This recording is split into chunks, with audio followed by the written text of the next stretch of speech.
Saluto a tutte e a tutti, assai felice di essere sempre qui in Banago, in Cour di se montagne, dando liberte nudanti fiumi e fonti per parlare di ua forse o più caro che abbiamo l'acqua. Allora si parla assai di quantità, di economia, di gestione, ma poco di l'essenziale, a qualità.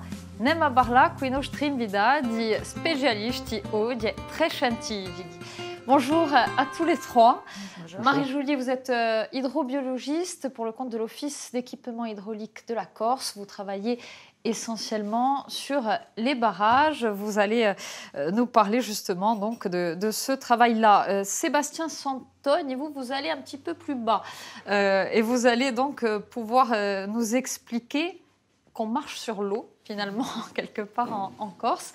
Violette Foubert, vous êtes écologue pour le CPIE Arinage, c'est un acteur incontournable dans le centre corse. La qualité de l'eau, c'est une de vos préoccupations principales et surtout de sensibiliser la population justement à cette qualité-là. Tout à fait. Je le disais en introduction, on parle beaucoup de quantité d'eau, de gestion. C'est l'époque qui veut ça aussi. Mais déjà, tous les trois, petit tour de... pas de table, mais de tabouret. Est-ce que vous liez les deux dans votre travail, Marie? Oui, bien sûr. La qualité de l'eau a un lien direct avec la quantité. Donc on sait qu'avec l'eutrophisation, certains milieux, dès que les niveaux des barrages baissent, la qualité peut baisser également. Sébastien. Oui, qualité et quantité vont ensemble, effectivement. C'est vrai qu'effectivement, hein, tout est question de saison. Des saisons où on va avoir des hautes eaux, des eaux peut-être en plus grande quantité dans les rivières, les lacs. On a je dirais une qualité meilleure. En été, le débit baisse et peut affecter la qualité. Mais sur les événements extrêmes, on en parlait aussi, on peut avoir lors de crues une qualité qui peut se détériorer. Justement, donc c'est très saisonnier. Un afflux, voilà. Tout à fait. Un petit peu trop d'eau et des crues. Violette Foubert, vous, est-ce que vous constatez ce lien entre qualité et quantité, notamment sur les espèces nombreuses que vous observez dans les cours d'eau? Alors, le lien, en fait, finalement, aujourd'hui, on a plus de 20 espèces qui ont été introduites dans les cours d'eau. Il faut savoir que toutes les espèces piscicoles qu'on a dans les rivières, elles ne sont pas censées être là, en fait, pas toutes. Et en effet, finalement, c'est une baisse de qualité écologique, en fait, du cours d'eau. Hein. Il y a des espèces qui viennent avec des parasites et qui vont impacter nos espèces locales. Après, est-ce qu'il y a un lien entre les quantités et la qualité par rapport aux espèces? Ça... c'est difficile à dire. C'est vrai que les crues impactent aussi la biodiversité des cours d'eau et la qualité, bien évidemment. Sébastien Santoni, pour y voir plus clair, il faut savoir d'où vient l'eau. L'eau du robinet, déjà. Allez, parlons de celle qu'on consomme au quotidien. En Corse, il y a deux possibilités.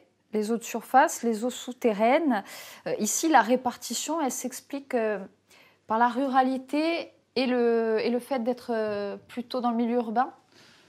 Alors, en tout cas, la concentration de population, peut-être. Voilà. Alors, on aura peut-être, donc d'une façon générale, en Corse comme ailleurs, on a souvent deux ressources principales, la ressource de surface et la ressource souterraine. Donc, moi, je suis un spécialiste des eaux souterraines, je suis un peu plus focalisé là-dessus. Donc, en Corse, globalement, on a plutôt la culture de l'eau de surface, mais de plus en plus, on va vers des captages, des forages pour récupérer des eaux souterraines.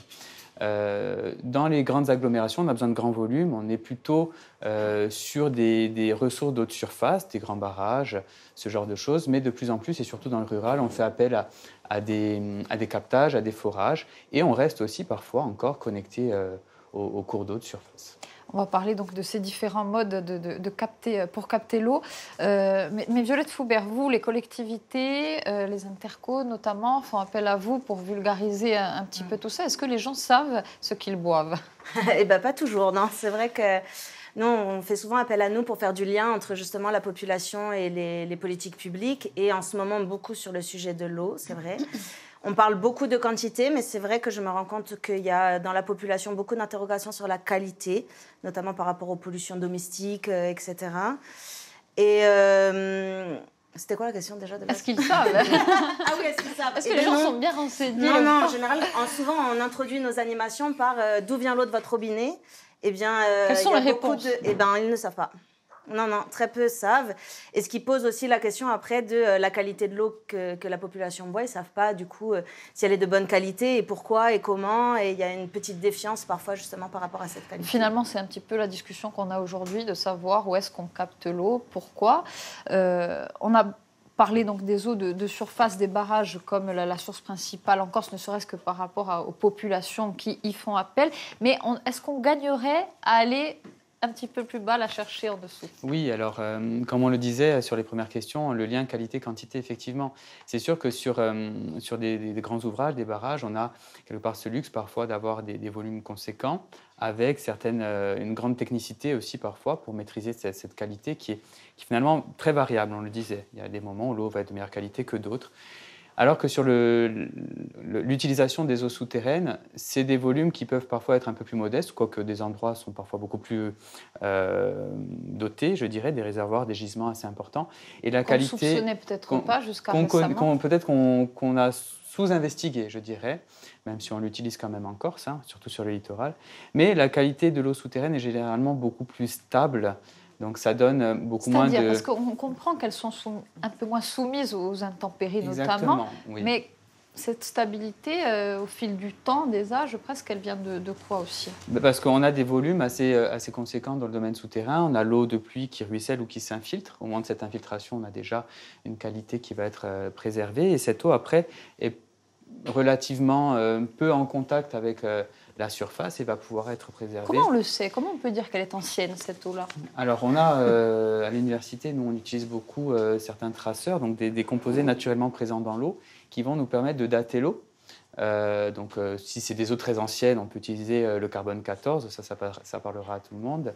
Mais après, d'autres outils existent pour donner un âge de l'eau. Et qui dit âge de l'eau dit dynamique de renouvellement. Donc ça nous aide après aussi à apporter des arguments scientifiques pour dire telle ou telle ressource se renouvelle assez bien, donc on peut l'utiliser de façon plus importante. Elles archivent l'histoire qu'elle... Voilà. Est-ce que cette eau archive l'histoire qu'elle a vécue? Alors oui, parce qu'elle n'est pas non plus... elle est soumise aux activités du territoire, cette eau souterraine. On va avoir des territoires sur lesquels, c'est une forêt, il y a peu d'activité, l'eau va rester de bonne qualité. Maintenant, sur des parties côtières très urbanisées, l'eau qui s'infiltre va aussi apporter avec elle tout un tas d'éventuels polluants liés aux activités humaines. Et dans ce cas-là, cette eau souterraine qui est généralement plus âgée va rester un moment sous l'eau, quelques années, quelques décennies, parfois plus, et emmagasiner, archiver ces activités passées. Et on va pouvoir restituer aujourd'hui, sur des eaux qui ont 20, 30, 40 ans, des composés qui proviennent d'activités passées. Voilà. Donc alors, ça, c'est la mémoire de l'eau, quelque part. Voilà. C'est passionnant, mais en attendant, il est vrai, on l'a dit, qu'on va plus souvent la chercher dans les barrages, notamment aux abords des agglomérations. Marie-Joliet, vous essayez tout de même d'aller la chercher au plus stable, même dans les barrages. Voilà, même dans les plans d'eau, il faut savoir que sur de nombreux plans d'eau, il y a différentes prises, plusieurs hauteurs d'eau pour prendre l'eau au meilleur endroit. Surtout en été, parce que le problème en été, avec les fortes chaleurs, on se retrouve avec une thermocline qui va stratifier complètement le barrage et on peut se retrouver avec des eaux en fond de barrage qui peuvent être dégradées ou de mauvaise qualité parce qu'il n'y a pas d'oxygène. D'accord, donc ça c'est un paramètre, l'oxygène. Voilà, parce que ça remet en suspension certains nutriments ou certains métaux qui ne sont pas de bonne qualité, notamment. Parce qu'il y a une réglementation au niveau de la qualité de l'eau qu'on va distribuer, qui va être une ressource soit en eau brute, soit qui va être potabilisée derrière. Donc justement, pour prendre l'eau au meilleur endroit, on a des prises à différents niveaux. Après, il y a des barrages qui sont un peu plus sensibles. On a mis des systèmes d'oxygénation, justement pour oxygéner le fond. On avait un premier système sur un des barrages les plus sensibles qu'on a mis en 2018. Où ça? En Balagne, voilà. Avec de bons résultats, mais qui n'étaient peut-être pas optimum. Et depuis le début juillet 2024, nous avons mis un nouveau système qui va alors là oxygéner toute la colonne d'eau. Donc les premiers résultats sont très satisfaisants. On n'a pas encore assez de recul vraiment pour savoir plus, mais ça nous a permis de sécuriser vraiment toute notre saison. Mais vous pouvez recréer artificiellement les bonnes conditions dans un barrage où ce serait dégradé? On essaye. On essaye au maximum, parce qu'après, il y a des polluants qui peuvent être un peu préoccupants, polluants plutôt des microalgues, les cyanobactéries. Les cyanobactéries. Voilà. Désamorçons le sujet de suite. Voilà. Il y en a partout, mais on peut vivre avec. Exactement. Il faut savoir qu'elles ont plus de 3,8 milliards d'années. Elles sont à l'origine de l'oxygène sur Terre, donc elles étaient là avant nous, elles seront là après nous. Voilà. Elles passionnent tout le monde. Sébastien Santoni, qu'est-ce qu'elles ont de génial, les cyanobactéries? On en parlait avant d'enregistrer. Non, effectivement, c'est leur âge. C'est des organismes qui ont toujours, quasiment toujours été là et qui peuvent aussi fournir certains c'est de là d'où vient la spiruline, par exemple. On en parlait ensemble. Mais c'est vrai qu'après, il y a sur certaines de celles-ci, on peut trouver des petits questionnements plus qualitatifs. Donc, elles sont aussi responsables de l'émission de certains composés qui vont être toxiques et qu'il faut arriver à réguler. Toxiques pour qui, Violette Foubert? Les cyanobactéries, oui. pour ceux qui les respirent, j'imagine. Est-ce que pour toutes nos espèces qui fréquentent nos cours d'eau, justement, et notamment celles qu'on tient à préserver, endémiques ou au moins locales, les cyanobactéries, c'est une menace? Ça peut l'être. En fait, finalement, dans les barrages, c'est là où on va retrouver le plus d'espèces introduites. Et bien souvent, ces espèces, elles tolèrent bien mieux une qualité dégradée de l'eau. Je veux dire, nos truites, elles s'adaptent. Oui, elles s'adaptent. Et en fait, ce sont des espèces qui viennent de milieux à la base calmes, où il peut y avoir de la végétation, etc. Alors que nos truites sont adaptées au torrent, il leur faut une eau bien oxygénée, du débit, du mouvement. Et donc, finalement, on ne va pas forcément les retrouver toujours au même endroit. Voilà. Mais en tout cas, il n'y a pas que l'homme qui s'adapte donc au changement. Même les truites endémiques s'adaptent au changement. Je ne pense pas qu'elles s'adaptent vraiment. C'est-à-dire que là, on se retrouve vraiment avec, même dans les rivières, des espèces, un mélange entre ces truites, ces anguilles, ces blennies qui sont locales, avec des espèces qui vont tolérer beaucoup plus facilement le changement climatique, la diminution des débits, l'augmentation. Je pense par exemple au verron, qui est un petit poisson qui se balade en banc et qui a tendance à remonter tous les cours d'eau, ou même aux carpes, qui sont des poissons qui sont habitués à être plutôt dans le fond des cours d'eau, etc. Ça, ce sont des espèces qui vont très bien tolérer l'augmentation des températures des cours d'eau, la diminution des débits, des étiages plus longs, etc. Justement, vous, dans les barrages, il y a eu récemment une actualité avec le barrage de Canal d'Huerde, je crois, où il y a eu une purge effectuée. Il ne s'agissait pas justement de transférer ces poissons ailleurs et ça a été réglementé par un arrêté préfectoral. C'est ça, en fait. Donc, il y a eu la vidange de ce barrage parce qu'on fait des travaux. Donc, la vidange de ce barrage participe, donc les travaux, surtout à une politique globale de l'Office hydraulique, donc d'augmenter les stocks d'eau. Il faut savoir que ça a été fait avec une participation avec les services de l'État. Il y a eu arrêté préfectoral, c'est une réglementation. Et c'est vrai qu'il y a eu un article qui est sorti pour des poissons qui se retrouvaient dans le barrage, mais l'arrêté préconisait bien de toute manière une pêche avec 6 présences d'espèces introduites. Elle devait être emmenée à l'équarrissage. Revenons un petit peu à votre partie, aux cyanobactéries, entre autres, que vous étudiez. Sur ces mesures-là, les cyanobactéries ou les autres paramètres, c'est un véritable plan de gestion qui a été mis en place au niveau régional? Voilà, en fait, ça a été d'ailleurs un des premiers plans de gestion au niveau de la France. En 2012, il y a eu un plan de gestion cyanobactéries sur la Haute-Corse. On est précurseurs, des fois, ça arrive. Il a ensuite été appliqué en Corse du Sud en 2018 et en 2019, il y a eu une refonte régionale. Donc c'est un plan de gestion qui classe les barrages selon leurs usages et leurs risques. De là, il en découle une surveillance analytique et visuelle et des gestions selon le dépassement de seuil d'alerte. Tous les résultats sont communiqués en direct à tous les services de l'État et à des acteurs privés aussi qui ont participé à ce plan de gestion. Alors, ça concerne les barrages, ça concerne les prises d'eau en général? Non, après, pour les prises d'eau, donc prises dans les ressources, ça dépend de l'ARS. C'est l'ARS qui institue un programme avec notamment 2 types d'analyses principales pour les ressources. Donc les ressources superficielles, comme on disait, barrages, rivières, ou les ressources profondes. Captage, forage, ce genre de choses. C'est des analyses qui sont très complètes. Donc, des analyses bactériologiques, chimiques. On analyse aussi tous les micro-organismes, micro-substances organiques et inorganiques. Donc c'est vraiment très, très complet. Et l'ARS programme ces analyses en fonction. Il y a plusieurs paramètres. C'est aussi en fonction du type d'eau, du nombre d'habitants, la qualité de l'eau en général. plusieurs Ça paramètres. dépend aussi finalement du réseau, ces choses-là. Et vous êtes en contact directement avec les élus qui sont aux premières loges pour la distribution d'eau. On a toujours les nôtres avec nous, Venture Salvini. Vous êtes le maire de Vivario. Récemment, vous avez fait de grands travaux à ce niveau-là. Dans quel but ?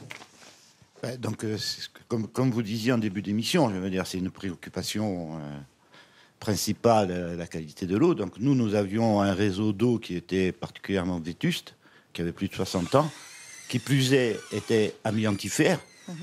Donc, nous avons procédé à la rénovation totale du réseau. J'ai réceptionné les travaux la semaine dernière. Vétusté, ça veut dire des pertes, mais ça veut dire aussi des risques de pollution, un souci pour vous. Tout à fait. Tout à fait. Vous parliez des pertes. Je veux dire, au point de vue économique, c'était budgétairement difficilement supportable pour la commune. Mais nous sommes allés un peu au-delà. C'est-à-dire que, nous avons la chance, sur la commune de Vivario, d'avoir de l'eau. Je veux dire, on ne manque pas d'eau. Donc, il faut la préserver, il faut être prudent, il faut...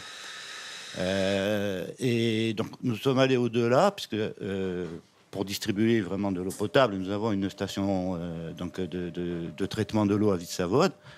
Et dans le cadre des travaux de rénovation du réseau d'eau, nous sommes en train d'installer une deuxième station de chloration pour le bourg. Beaucoup de travaux dans le sens de la quantité, mais de la qualité de l'eau. Tout à fait. L'action de l'homme concerne en effet le traitement en amont, mais il y a aussi... l'aval, la station d'épuration, là aussi, le risque de pollution, il est quand même majeur. Marie-Julie, la station d'épuration, aussi moderne soit-elle, elle va pas pallier à un risque de pollution. En tout cas, il y a toujours des risques. Le risque zéro n'existe pas. Et je pense que les stations d'épuration, surtout en Corse, sont au fur et à mesure en train de se mettre vraiment aux normes pour justement pallier à tout ça. Dans votre domaine, dans les cyanobactéries, aussi performante soit la station, on peut à l'arrivée... On peut arriver... aussi performante qu'elle soit, comme vous disiez, il y a toujours des choses qui passent. Il faut savoir que les nutriments, donc surtout azotés, phosphorés, qui sortent de ces stations d'épuration, même faibles, sont assez importants pour les cyanobactéries. C'est des nutriments principaux en fait, pour les cyanobactéries, donc on peut avoir une efflorescence à cause de ça. L'influence de ces stations d'épuration, on la retrouve aussi négativement sur les espèces qui peuplent nos cours d'eau. Je pense aux rejets qui peuvent être même des microplastiques. On n'est pas obligé de parler des cyanobactéries. Ah oui, de toute façon, toutes les pollutions, même éternelles, se retrouvent dans tous les organismes. À un moment donné, ne disparaissent jamais. Et finalement, comme le cycle de l'eau, on a toujours la même eau sur Terre. À un moment donné, tous ces polluants, on va les retrouver aussi au niveau de notre robinet. Les stations d'épuration, elles ne peuvent pas tout traiter. Aujourd'hui, on utilise des matières avec des processus chimiques, etc., où on est incapable de traiter ça. Et forcément, c'est ingéré également par tous les poissons, tous les êtres vivants qu'on va retrouver dans les cours d'eau. Nous y compris, si on n'est pas dans les cours d'eau, puisque on parle de ces polluants éternels. Vous me tendez la perche, aujourd'hui on désamorce, donc cyanobactéries, parlons des PFAS. On n'a pas le recul peut-être pour savoir ce qui arrive dans l'eau, on n'a pas non plus le recul vraiment pour les mesurer, malgré les grandes campagnes dont on entend parler au niveau national. Sébastien Santogne.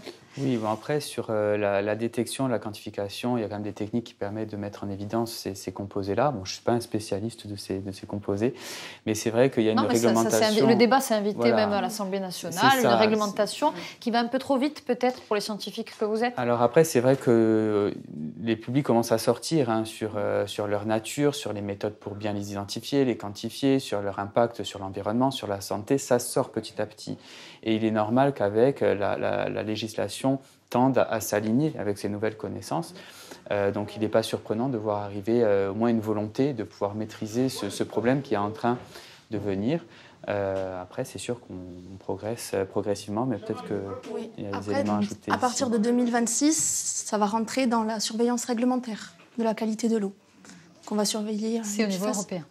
Et je crois qu'il y a un vrai enjeu de vulgariser auprès de la population d'où vient en fait tous ces polluants éternels, parce qu'en fait c'est chez nous beaucoup qui sont émis dans l'eau, que ce soit dans nos produits ménagers, dans nos cosmétiques, dans nos poêles à frire, dans tous nos ustensiles de cuisine, etc. Nos habits déperlants, les chaussures déperlantes. Ouais, tout ça. toutes ces nouvelles matières en fait qui sont là, qui passent dans la machine à laver, dans le robinet, dans la douche, etc. Et il y a un vrai enjeu. Nous, on fait pas mal d'ateliers justement pour essayer de voir quelles sont les alternatives, comment on fait nos produits maison, etc. Et ça nous permet en effet d'aborder ces sujets-là. Les eaux dont on parle là, donc elles peuvent être impactées à différents niveaux. On suit toujours le cycle. On a parlé notamment du traitement en amont, de la sortie. On est à la station d'épuration. On l'a effleuré un peu en début d'émission avec vous. Les phénomènes climatiques, ils peuvent justement impacter cette qualité de l'eau. Déjà à long terme, avec la montée de la mer, tout simplement, Sébastien Santov. Oui, alors sur les zones côtières... dû au réchauffement climatique, voilà, je vais on un a peu effectivement plusieurs problématiques qui se superposent. Sur les zones côtières, on a des ressources en eau qui sont utilisées, qui peuvent être toujours la même chose, soit de surface, soit souterraine. Dans les deux cas, on va avoir finalement, sur les zones côtières aussi, la plus grande partie des besoins. Donc, une extraction d'eau de surface ou souterraine conséquente pour satisfaire les besoins. Néanmoins, quand on est proche de la mer, on a aussi ce risque de voir apparaître, par équilibre de pression, lorsqu'il ne pleut pas suffisamment, lorsque l'eau ne s'infiltre pas suffisamment, la nappe ou l'eau de surface va pas... Les aquifères sont Les aquifères ou les cours d'eau ne vont pas exercer une pression suffisante sur l'eau de mer. Et du coup, la nature a horreur du vide. L'eau de mer va peut-être être un peu plus amenée à l'intérieur des terres. Donc c'est vraiment une balance entre l'eau douce et l'eau salée. C'est ce qu'on appelle la salinisation. Voilà, on salinise, on appelle ça de l'intrusion saline. On a la remontée du biseau salé pour le milieu souterrain. Et ça peut occasionner une dégradation de la qualité si ce déséquilibre est conséquent. La main de l'homme aussi peut mener à ce genre d'incident-là. Vous avez une autre casquette aujourd'hui, vous êtes hydrogéologue, mais vous intervenez aussi auprès de nos élus pour les conseiller là-dessus, puisque avec la baisse de quantité, il faut bien au moins ne pas mettre tous ses œufs dans le même panier, mais en tout cas aller chercher l'eau ailleurs, puisque le besoin, lui, ne baisse pas, bien au contraire. Et ce dont on parle beaucoup, ce sont les forages, tout simplement parce que s'il y en a plus, il faut chercher à les réglementer, en tout cas à les contrôler. Alors, la réglementation est déjà très claire et très fournie au niveau de l'utilisation des eaux souterraines.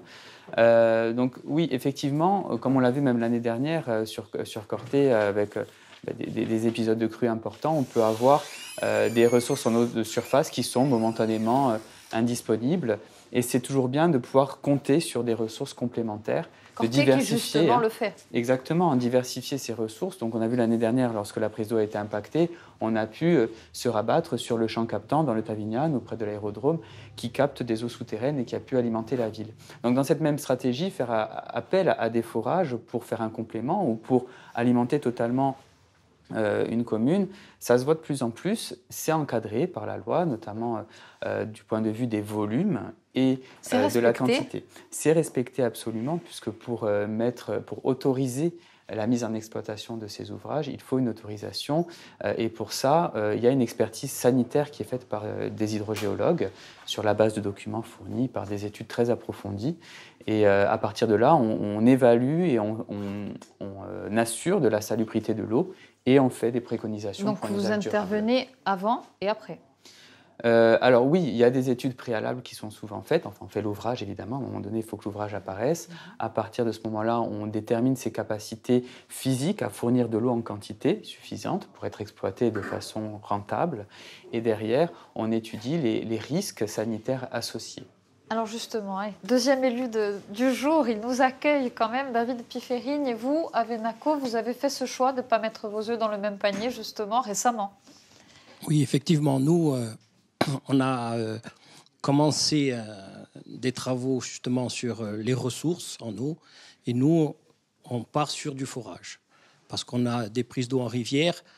Le problème qu'on a maintenant sur ces prises d'eau, c'est que quand on a beaucoup de pluie, la qualité de l'eau est moins bonne et on se retrouve avec beaucoup de difficultés à remettre cette eau dans de bonnes qualités. Après, au niveau des forages, nous avons commencé les études. Nous allons voir. Après, on dit qu'à Venaco, il y a beaucoup d'eau souterraine, donc on verra bien. Et ensuite, on pourra commencer à faire nos forages et pouvoir prélever cette eau. Voilà. Violette Foubert, vous acquiescez. C'est un problème qu'on rencontre souvent quand vous allez justement dans les territoires, les intercos, le fait de vouloir faire un forage aussi pour ces soucis de qualité et pas que de manque de... C'est vrai qu'en ce moment, il y a beaucoup de communes avec lesquelles je travaille qui sont sur ces projets, et notamment de diversifier la ressource et d'aller chercher des nouveaux captages, etc. Il y a pas mal de communes aujourd'hui qui sont engagées dans cette démarche-là pour trouver de nouvelles ressources au vu des demandes qui sont croissantes. Ouais. Quoi qu'il en soit, il faut rationaliser ces usages-là, Sébastien Santoni. C'est important oui. pour l'avenir, puisque si tout le monde veut son forage... Alors effectivement, là, il y a deux points. Là, rationaliser, effectivement, il s'agit de ne pas forer à tout va, évidemment, puisque l'eau est une ressource finie et à un moment donné, il faut qu'il en reste suffisamment pour le milieu, pour la nature. Donc il s'agit de faire appel à ces ressources au plus près du besoin et dans la limite de ce que le système peut nous fournir sans l'altérer. Et aussi, et c'est vrai qu'on a coutume de dire que le plus gros gisement d'eau, c'est le réseau, limiter les pertes et éviter les fuites. Et ça, c'est souvent un des premiers travaux un des premiers aspects qui est préconisé, les premiers travaux, remettre en état des réseaux pour éviter qu'ils fuient trop et pour acheminer de l'eau sans trop de pertes jusqu'au robinet, sans avoir à en prendre beaucoup trop ou plus que nécessaire sur la ressource. Où est-ce qu'il peut y avoir conflit d'usage en la matière ? Alors, le conflit d'usage, c'est un peu plus large. C'est vrai qu'on a différents utilisateurs de l'eau. L'homme l'utilise pour l'eau potable, pour l'irrigation, pour l'industrie, pour les activités récréatives, etc. Et aussi le milieu naturel. En Méditerranée, surtout, toutes les zones humides, par exemple, les lacs, les rivières, les mares temporaires, les lagunes côtières, sont tributaires des eaux souterraines. Donc, si elles existent et si elles fonctionnent bien, c'est le cas parce qu'il y a des apports en tout ou partie d'eau souterraine qui donc du coup permettent à ces milieux d'abriter toute cette biodiversité. Donc il faut qu'il y en ait pour tout le monde et ça nécessite une bonne coordination. Est-ce que justement, en conclusion, puisqu'on arrive à la fin de cette émission, vous diriez que cette rationalisation de la quantité, et je retombe un peu sur mes pieds du début de l'émission, assurera la qualité pour tous, Violette Foubert? Ben oui, parce qu'au final, quand il y a moins de quantité, on va avoir une qualité plus dégradée, des polluants qui seront plus concentrés, etc. Donc, et comme il faut de l'eau pour tout le monde, et pour les milieux, et pour tous nos usages... Et éviter la surpopulation de poissons. Éviter la surpopulation de poissons, éviter... voilà, pour que tout le monde puisse, évidemment, la rationalisation et consommer l'eau avec cette conscience-là, c'est vraiment important, ouais. Marie Joly, ce sera votre dernier mot aussi. Non, je suis totalement d'accord. Il faut qu'on ait une consommation raisonnée. Et, comme vous disiez, prendre l'eau un peu partout, ça peut être aussi une des solutions. Mais il faut aussi raisonner le public. Sur la façon de consommer, la façon d'arroser, c'est un global en fait, c'est un travail de tous. Le message donc, que vous portez tous les jours au quotidien auprès des administrés, auprès des professionnels, des communes en tant que gestionnaire et vous avec vos multiples casquettes aujourd'hui. En tout cas, le message est passé. Aringradia biasa ya boy dre, ubu bigu kunoi, e boy in casa ostra, trois chitorna una umenigagui.